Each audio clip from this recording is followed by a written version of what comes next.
Hello, students. Our next topic in the chapter, The End of Bipolarity, is tensions and conflicts. Most former Soviet republics prone to conflicts. तो जो former Soviet union के जो republics थे इनमें कुछ tensions और conflicts जो हैं वो एग्जिस्ट कर रही थी and they were prone to conflicts. Prone का मीनिंग होता है likely. They were ready to engage. Many have had civil wars and insurgencies, growing involvement of outside powers and complicated the situation. अब इनमें से जो फॉर्मर सोवियत रिपब्लिक्स थी इन्होंने क्या क्या विटनेस किया था? सिविल वॉर्स और इंसर्जेंसीज. सिविल वॉर्स क्या होती हैं? Wars between the citizens of the same countries. और इंसर्जेंसी का मीनिंग क्या होता है? रिवोल्ट्स एंड अपराइजिंग मीन्स विद्रोह. तो इन्होंने क्या विटनेस किया था? सोवियत रिपब्लिक्स ने सिविल वॉर्स एंड इंसर्जेंसीज. और जो बाहर के जो आउटसाइड पावर्स थे ये भी इनका इन्वॉल्वमेंट भी बहुत ज़्यादा बढ़ रहा था जिसकी वजह से जो सिचुएशन थी वहां पर वो बहुत ज़्यादा कॉम्प्लिकेटेड हो गई थी. Chechnya and Dagestan Russian republics have had violent secessionist movements. तो चेचनिया और जो दागिस्तान था रशियन के रिपब्लिक्स थे इनके बीच में जो है इन्होंने भी क्या देखा है? वायलेंट सेशनिस्ट मूवमेंट्स देखे, सेपरेटिस्ट मूवमेंट्स देखे थे. Moscow's method was dealing with the Chechen rebels and indiscriminate military bombings have led to many human rights violations. तो मॉस्को का जो मेथड था इन लोगों ने किससे डील किया था? जो चेचन के रेबल्स थे. चेचन के रेबल्स कौन होंगे? जो चेचन के विद्रोही थे.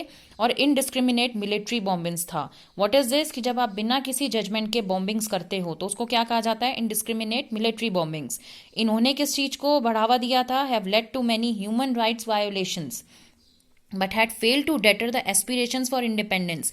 लेकिन इनको जो एस्पिरेशन था इनका इंडिपेंडेंस के लिए उसमें कहीं ना कहीं रुकावट आ गई थी. दे फेल्ड कि वो इंडिपेंडेंस को रोक सकें. Now the next in this is कि सेंट्रल एशिया में क्या क्या टेंशन और कॉन्फ्लिक्ट्स आई थी. Tajikistan witness a civil war that went on for 10 years till 2001. तो civil war was war which occur between the citizens of the same countries. Tajikistan ने वो वॉर विटनेस करी थी जो 10 साल तक चली. Many sectarian conflicts as well. Sectarian conflicts कौन सी होती हैं? वो कॉन्फ्लिक्ट्स जो कि कम्युनल बेस होती हैं, जो कम्युनिटीज के बीच में होती हैं, वो कॉन्फ्लिक्ट्स भी हुई थी. In Azerbaijan the province Nagorno Karabakh local Armenians want to secede and join Armenia. तो अजेरबाईजान का जो प्रोविंस था नागोर्नो काराबाक, यहाँ जो लोकल आर्मेनियंस रहते थे वो क्या चाह रहे थे? They wanted to secede and join Armenia. वो अजेरबाईजान को छोड़ना चाह रहे थे और आर्मेनिया ज्वाइन करना चाह रहे थे. In Georgia, demand for independence had came from two provinces, resulting in a civil war. अब जॉर्जिया जो था वहां पर इंडिपेंडेंस की डिमांड आई थी लेकिन दो अलग अलग प्रोविंसेस से, जिसकी वजह से जो रिजल्ट निकल कर क्या आया? It was civil war. Countries and provinces वो फाइटिंग ओवर रिवर वाटर्स. जो कंट्रीज और प्रोविंसेस थी वो रिवर वाटर्स पर भी झगड़ रही थी.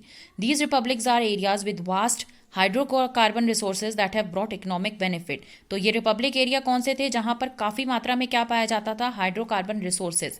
What are hydrocarbon resources? जैसे नेचुरल गैस है, ऑयल है, कोल है, ये वहां पर मिलते थे और इनकी वजह से जो है इकोनॉमिक बेनिफिट भी हुआ था. It became a zone of competition between outside powers and oil companies. अब जो आउटसाइड पावर्स थी वो इन सब चीजों को नहीं बर्दाश्त कर पाई. तो कॉन्फ्लिक्ट और कॉम्पिटिशन किसके बीच में हो गया? आउटसाइड पावर्स के बीच में. और ये जो ऑयल कंपनीज थी इनके बीच में कॉन्फ्लिक्ट्स और कॉम्पिटिशन्स होने लग गए. These regions are next to Russia, China, Afghanistan and Pakistan and close to West Asia.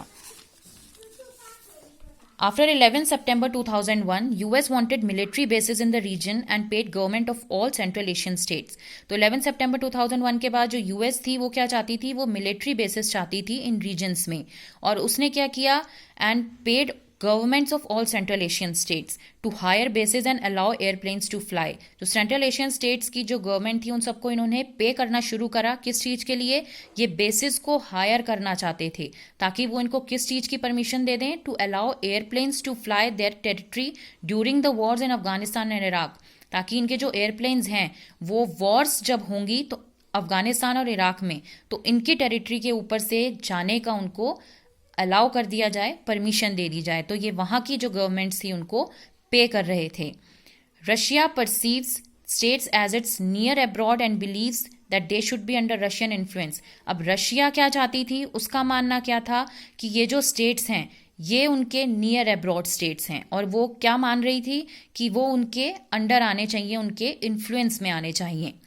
China was interested in oil resources and Chinese began to settle around the borders and conduct trade. तो Chinese जो हैं वो trade करने के लिए border के आसपास जो हैं सेटल होना शुरू कर चुके थे.